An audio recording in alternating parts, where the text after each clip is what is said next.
Saudara-saudari yang dikasihi Tuhan, salam jumpa lagi dalam Inspirasi Rohani edisi hari ini, Jumat 5 Agustus 2022, Pekan Biasa ke-18. Marilah berdoa. Dalam nama Bapa dan Putra dan Roh Kudus. Amin. Saudara-saudari yang dikasihi Tuhan, inspirasi rohani hari ini diambil dari Injil Matius bab 16 ayat 24 sampai dengan 28. Sekali peristiwa, Yesus bersabda kepada murid-muridnya, "Setiap orang yang mau mengikuti aku harus menyangkal diri, memikul salibnya dan mengikuti aku. Karena barang siapa mau menyelamatkan nyawanya, akan kehilangan nyawanya. Tetapi barang siapa kehilangan nyawanya karena aku, ia akan memperolehnya.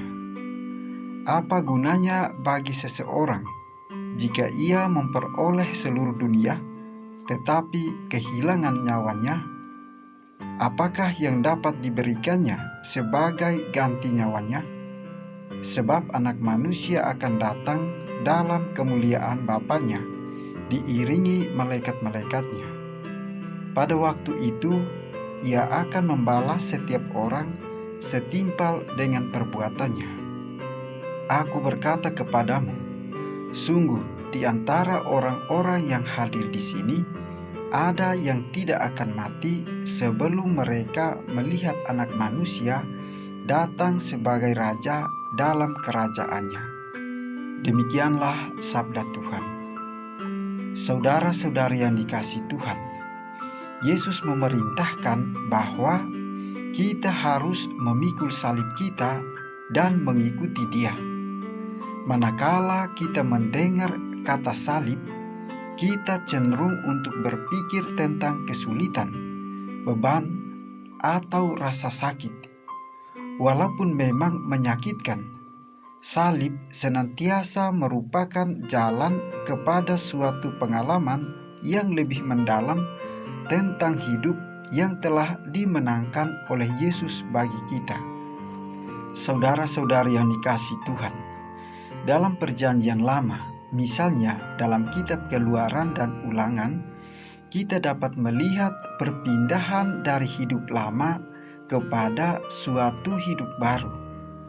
Allah memimpin umat Israel dari kehidupan lama mereka sebagai budak-budak di Mesir kepada suatu kehidupan baru di tanah terjanji.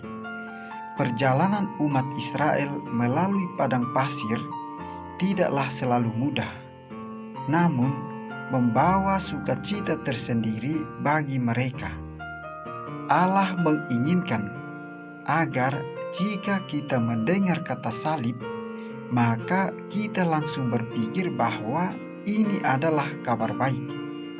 Allah ingin agar kita melihat salib sebagai sarana untuk meninggalkan berbagai sampah dalam kehidupan kita, misalnya keserakahan, ketamakan, prasangka dan praduga, atau keangkuhan, kesombongan, dan lain sebagainya, supaya kita dapat mengalami keakraban dengan Dia yang dibawa Yesus dengan kedatangannya ke tengah dunia. Saudara-saudari yang dikasihi Tuhan, melalui kisah Injil hari ini dijelaskan bagaimana cara menjadi murid Kristus. Menjadi murid Kristus, maka kita harus keluar dari zona nyaman kita.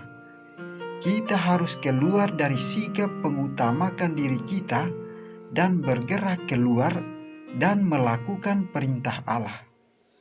Bacaan Injil mengajak kita bahwa jika kita ingin menjadi murid Kristus, kita harus siap menyangkal diri dan memikul salib. Penyangkalan diri yang dimaksud bukan berarti bahwa kita bersikap masa bodoh untuk merawat diri kita, atau lebih fatal lagi, kita membiarkan diri kita terluka. Menyangkal diri berarti bahwa kita mampu melepaskan diri kita dari rasa nyaman pada diri sendiri dan membuka diri bagi orang lain. Namun tak sampai di situ saja. Kita juga perlu untuk memikul salib kita, yakni mampu menjadi anak-anak Allah yang senantiasa melaksanakan perintah-Nya di tengah-tengah godaan dan tantangan saat ini.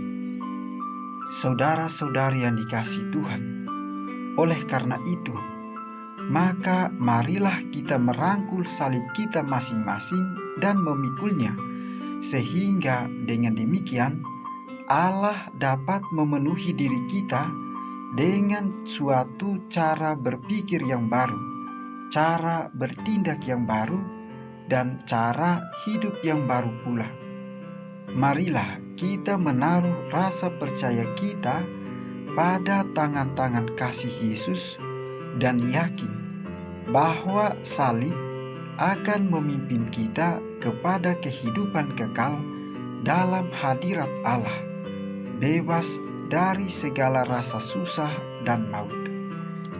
Marilah berdoa.